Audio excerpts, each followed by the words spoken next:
Hello everyone. तब आपके लिए लेकर आ गए एक नया लेक्चर जिसमें हम लोग क्लास 12 फिजिक्स का जिसमें हम लोग सीखेंगे इक्विपोटेंशियल सरफेसेस। इक्विपोटेंशियल सरफेसेस क्या हैं? जैसा कि बेटा आप लोग नाम से देख पा रहे हो, सरफेस का नाम इक्विपोटेंशियल। इक्वि मतलब सेम, पोटेंशियल एक ऐसी सरफेस जहां पे पोटेंशियल कैसा हो, सेम। एक ऐसी सरफेस जहां पे पोटेंशियल सेम हो, वो कौन सी सरफेस कहलाती है? इक्विपोटेंशियल सरफेस कहलाती है। राइट? अच्छा, equipotential surface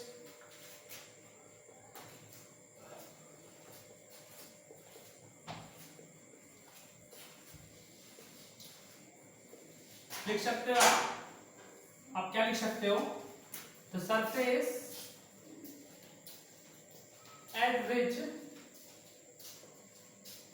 potential is same, वह सरफेस जहां पर पोटेंशियल कैसा हो, सेम हो, कौन सी सरफेस कहलाएगी? इक्विपोटेंशियल सरफेस कहलाएगी।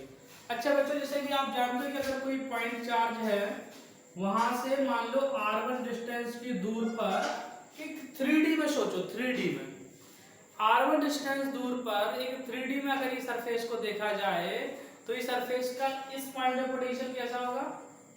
जो इस पॉइंट पे पोटेंशियल होगा ए पे, वही पोटेंशियल कहां पे होगा? बी पे होगा। वही पोटेंशियल सी पे होगा। वही पोटेंशियल कहां होगा? बी ए पे। हम बोल सकते हैं V A is equal to V B is equal to V C is equal to V D. Potential same होगा। और ये सरफेस कैसी है? एक 3D सरफेस है, स्फीयर सोचो आप। पोटेंशियल सेम क्यों? क्योंकि हम लोग जानते हैं एक पॉइंट चार्ज की वजह से जो पोटेंशियल होता है वो कितना होता है? के क्यू वाई, और ये जो बीच की डिस्टेंस है ये। अगर आपने पॉइंट चार्ज से डिस्टेंस को फिक्स कर दिया, अगर आपने पॉइंट चार्ज से डिस्टेंस को कैसा कर दिया है? फिक्स कर दिया है, तो वहां का पोटेंशियल भी कैसा हो जाएगा बच्चों? फिक्स हो जाएगा। इलेक्ट्रिक फील्ड भी वहां पे कैसा हो जाएगा?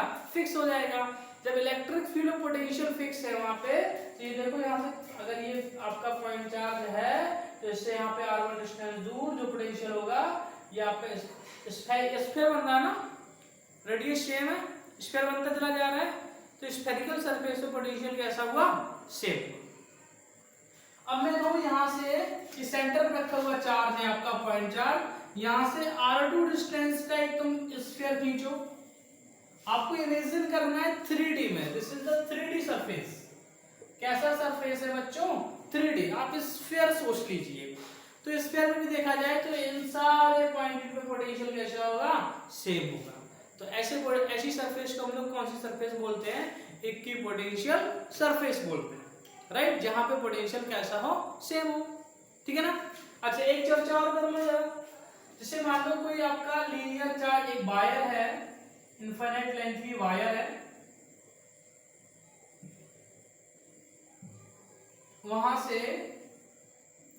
x डिस्टेंस दूर अगर देखा जाए तो इलेक्ट्रिक फील्ड की वैल्यू क्या होती है? 2k lambda by r। अगर इसका चार्ज डेंसिटी पॉजिटिव लैम्डा बोल दिया मैंने, तो यहाँ पे हम लोग जानते हैं कि x डिस्टेंस की दूरी पर इलेक्ट्रिक फील्ड कैसा हो जाएगा? 2k lambda by r। मतलब इलेक्ट्रिक फील्ड कैसा हो गया? कांस्टेंट। मतलब इस पॉइंट पे तो फिक्स हो गया ना। तो अगर इस पॉइंट पे इलेक्ट्रिक फील्ड फिक्स हो गया तो इस पॉइंट पे पोटेंशियल भी कैसा हो जाएगा? फिक्स हो जाएगा। क्योंकि potential decrease in the direction of electric field. मतलब जिस पॉइंट की अगर हम लोग बात करें, इस x डिस्टेंस की रेडियस का, x डिस्टेंस की रेडियस का अगर हम लोग क्या खींच दें? एक सिलेंडर खींच दें अगर इस टाइप से, ये, तो ये आपका इस पॉइंट पे, यहां पे A point, B point, C point, D point, E point, F point, जो भी इसकी सिलेंड्रिकल सरफेस, एक वायर सोचो और वायर के चारों एक सिलेंड्रिकल सरफेस सोच लो। और एक सरफेस नहीं, आप कितने भी कोसेंट्रिक सिलेंड्रिकल सरफेसेस से मेजर कर सकते हो। यहां पे आप कितने भी कोसेंट्रिक स्फेरिकल सरफेसेस से मेजर कर सकते हो। वो सारे कोसेंट्रिक स्फेरिकल सरफेसेस कैसे होंगे? वो सारे कोसेंट्रिक स्फेरिकल सरफेसेस इक्विपोटेंशियल होंगे।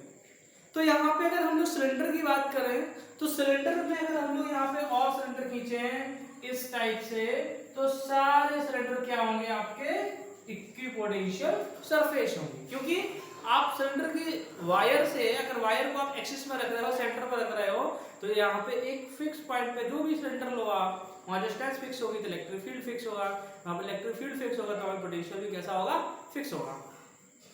ये तो हम लोगों ने चर्चा करी किसके ऊपर, इक्विपोटेंशियल सरफेसेस के ऊपर, कि इक्विपोटेंशियल सरफेसेस क्या होता है, पॉइंट चार्ज की वजह से कैसी इक्विपोटेंशियल सरफेस बन रही है।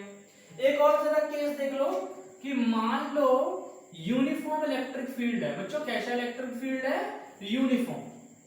अब अपन जानते हैं कि यूनिफॉर्म इलेक्ट्रिक फील्ड अगर है तो उसकी जो लाइंस होती हैं वो पैरेलल होती हैं, पैरेलल लाइंस होती हैं और इक्वी डिस्टेंस होती हैं, मतलब ये डिस्टेंस होती है बीच के फिक्स होती है। अगर इक्वी डिस्टेंस नहीं होगी तो लाइंस कहीं कम कहीं ज्यादा होंगी, और लाइन से यदि कम कहीं कम कहीं ज्यादा है तो इसका मतलब इलेक्ट्रिक फील्ड आपका नॉन यूनिफॉर्म हो जाएगा, राइट। ये हम लोग पहले क्लासेस में चर्चा कर चुके हैं। तो इसकी वजह से बनने वाला, तो अगर हम लोग देखा जाए तो अगर ये इलेक्ट्रिक फील्ड है, सोचो जरा, इमेजिन करो ये इलेक्ट्रिक फील्ड है, तो यहाँ पे अगर हम, अपन ने क्वेश्चन भी किया था, आपको याद हो पिछले लेक्चर मैंने कराया था, पिछले लेक्चर मैंने कराया था, ये आपको मैंने इलेक्ट्रिक फील्ड दिया था इस टाइप से यूनिफॉर्म, और मैंने ऐसे स्क्वायर बना दिया था ए बी सी डी, और हमने आपसे क्वेश्चन करवाया था VA माइनस VB कितना होगा, तो आपको याद हो तो आंसर आया था 0। कैसे आया था देखने के लिए आप पिछला लेक्चर देख लीजिए।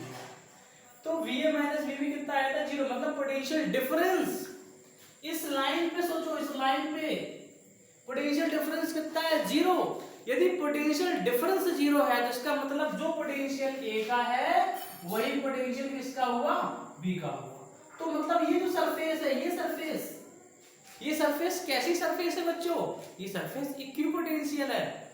कैसी सरफेस है ये, इक्विपोटेंशियल सरफेस है। तो आपको यूनिफॉर्म इलेक्ट्रिक फील्ड की वजह से निकालना है, तो अगर आप ऐसे इस टाइप की सरफेस इमेजिन कर लो, ये इस टाइप, ये बाहर निकल गया इस टाइप, तो इसके एक एक पॉइंट पे पोटेंशियल कैसा होगा, सेम होगा, राइट। ऐसे हम लोग यहाँ पे और आगे ड्रॉ कर सकते हैं। अब देखो आप,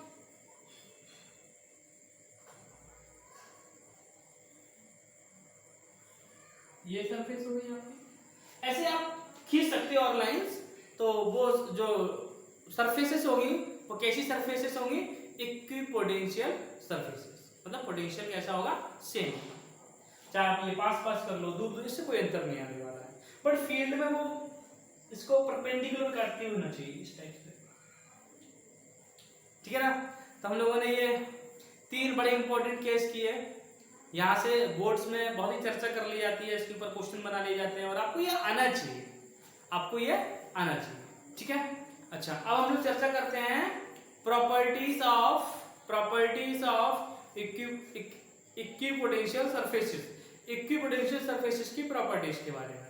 तो अब ये वैसा मार्कर नहीं है एक बार में खत्म, इंक वैसी नहीं है खत्म हो जाए, तो मैं इसको पॉज करता हूँ, इसको फिनिश करता हूँ, फिर आपके लिए प्रॉपर्टीज कराता हूँ, जो कि बोर्ड्स के लिए बहुत ही इंपॉर्टेंट है। यहाँ से क्वेश्चन पूछ ले जाते हैं, प्रॉपर्टीज लिखवा ली जाती है, इसलिए आप स्टे कनेक्टेड। ओके, मैं पॉज करता हूँ। ओके, तो मैं चर्चा करता हूँ properties of equipotential surfaces, equipotential surfaces की प्रॉपर्टीज के बारे में। ओके बच्चों, देखिए पहली property, the potential difference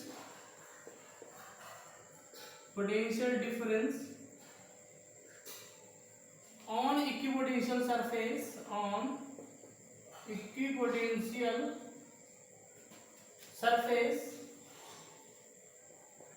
is 0। आपको ये पता ही है, जब एक इक्विपोटेंशियल सरफेस है, पोटेंशियल सेम है, तो उनके बीच का डिफरेंस कैसा होगा, 0 होगा, राइट। इसमें कोई नई बात नहीं है। अच्छा, second property,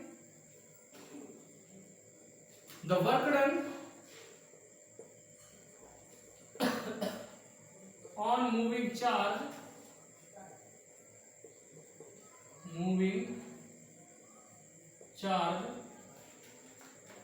on equipotential surface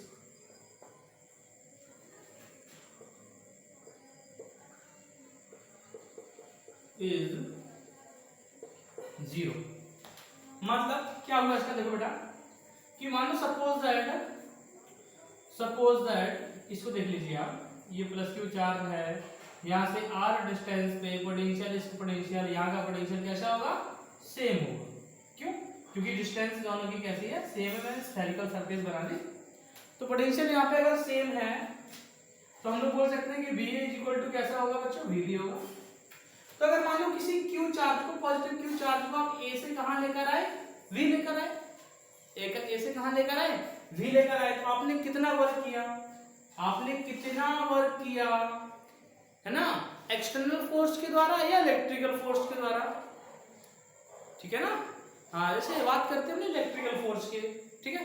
तो इलेक्ट्रिकल फोर्स के द्वारा आपने कितना वर्क किया, अपन जानते हैं कि वर्क डन किसके बराबर होता है, potential difference is equal to work done कहां से कहां, A टू B जाने का अपॉन Q होता है। अब इक्विपोटेंशियल सरफेस पे पहली बार हम लोग समझ चुके हैं कि the potential difference on equipotential surface कितना होता है, 0। तो ये डिफरेंस है, ये 0 हो गया, तो वर्क डन भी क्या हो गया, 0 हो गया, राइट। तो हमने दूसरी प्रॉपर्टी सीखी कि इक्विपोटेंशियल सरफेसेस पे वर्क डन क्या होता है, 0 होता है, ठीक है ना। वर्क डन क्या होता है, 0 होता है, ठीक है। थर्ड प्रॉपर्टी देखो,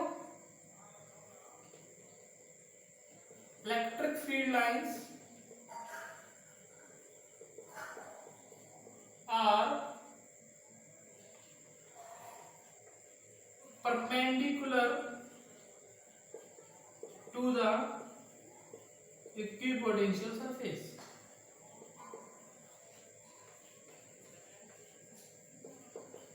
देखिए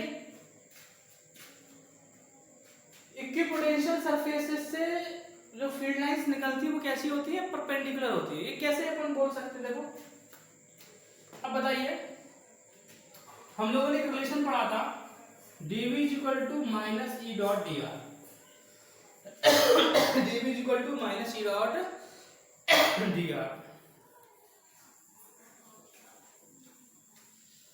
सॉरी यार, यस। तो थर्ड प्रॉपर्टी हम लोग क्या देख रहे थे, इलेक्ट्रिक फील्ड लाइंस आर, जो भी इलेक्ट्रिक फील्ड लाइंस होती हैं किसी भी इक्विपोटेंशियल सरफेस के, वो कैसे निकलती हैं, वो परपेंडिकुलर पास करती है बच्चों। कैसे पास करती हैं, परपेंडिकुलर। अपन ये प्रूव भी कर सकते हैं, देखो कैसे करते हैं। हम लोग जानते हैं dv इक्वल टू क्या होता है, माइनस e डॉट dr होता है। अब on the equipotential surface, on the equipotential surface potential difference क्या होता है बच्चा, पोटेंशियल डिफरेंस होता है 0। अब पोटेंशियल डिफरेंस 0 है तो इसका मतलब है इसका इलेक्ट्रिक फील्ड का और ये जो dr है, जो डिस्प्लेसमेंट वेक्टर है, इसका डॉट प्रोडक्ट 0 है। इलेक्ट्रिक फील्ड 0 है, या तो इलेक्ट्रिक फील्ड तो नॉन जीरो होगा। अगर हम लोग बात करें कि पोटेंशियल सरफेस की, वहां पोटेंशियल तभी होगा जब वहां इलेक्ट्रिक फील्ड होगा, राइट। तो इलेक्ट्रिक फील्ड नॉन जीरो होगा, डिस्प्लेसमेंट आपका तुम्हारा कैसा होगा, नॉन जीरो होगा। तो जब ये दो टर्म में, अब हम बताओ इसको क्या लिख सकते हैं, e minus e dr cos theta लिख सकते हैं ना। तो इलेक्ट्रिक फील्ड तुम्हारा नॉन जीरो है, डिस्प्लेसमेंट वेक्टर भी तुम्हारा नॉन जीरो है, तो इसका मतलब कौन जीरो है, cos theta is equal to 0। तो थीटा कितना हुआ, 90 डिग्री। किस किस के बीच में, किस किस के बीच में 90 डिग्री, इलेक्ट्रिक फील्ड और डिस्प्लेसमेंट वेक्टर के बीच में, राइट। फोर्थ नंबर की प्रॉपर्टी देख लो, 2 equipotential surfaces never intersect each other। दो इक्विपोटेंशियल सरफेसेस कभी एक दूसरे को इंटरसेक्ट नहीं कर सकते हैं। क्यों नहीं कर सकते हैं, what the reason behind this, yes I am telling you the reason, what is that. मान लो बेटा ये दो सरफेसेस हैं जो कि इक्विपोटेंशियल है, तो दो सरफेस की पोटेंशियल है, इसका पोटेंशियल मैंने कहा v1 है, इसका पोटेंशियल मैंने कहा v2 है। तो बताओ बच्चों इस पॉइंट का पोटेंशियल क्या होगा, v1 होगा कि v2 होगा, दोनों तो एक साथ नहीं हो सकता ना, दोनों अलग अलग भी नहीं हो सकता, स्केलर क्वांटिटी है, राइट। या फिर ऐसे समझ लो, ऐसे समझ लो कि इस सरफेस पर अगर हम लोग टेंजेंट डालें तो इसका इलेक्ट्रिक फील्ड 90 डिग्री निकलेगा ना, ये रहा E2, और इस सरफेस पे यहाँ पे इस वाली सरफेस पे V1 वाली पे टेंजेंट डाले और ये रहा हमारा इलेक्ट्रिक फील्ड E1। तो इस पॉइंट पे दो इलेक्ट्रिक फील्ड है, एक E2 एक E1, दो इलेक्ट्रिक फील्ड पॉसिबल नहीं है एक पॉइंट पे, दो डायरेक्शन में इलेक्ट्रिक फील्ड, बस समझ पा रहे हो ना। इस वजह से कभी दो इक्विपोटेंशियल सरफेस से एक दूसरे को इंटरसेक्ट नहीं करेंगे। इस लेक्चर में केवल इतना था जो अपन ने समझ लिया है, ओके। और आपको अगर हाँ बोर्ड में जाने से पहले स्केच देखकर जाना, और ये आपको मैं होमवर्क दे रहा हूँ कि आपको करना क्या है, इलेक्ट्रिक फील्ड मतलब इक्विपोटेंशियल सरफेसेस ड्रॉ करना है आपको। किसकी वजह से? आपको ड्रॉ करना है इलेक्ट्रिक डाइपोल की वजह से। ओके बच्चों, बाय बाय।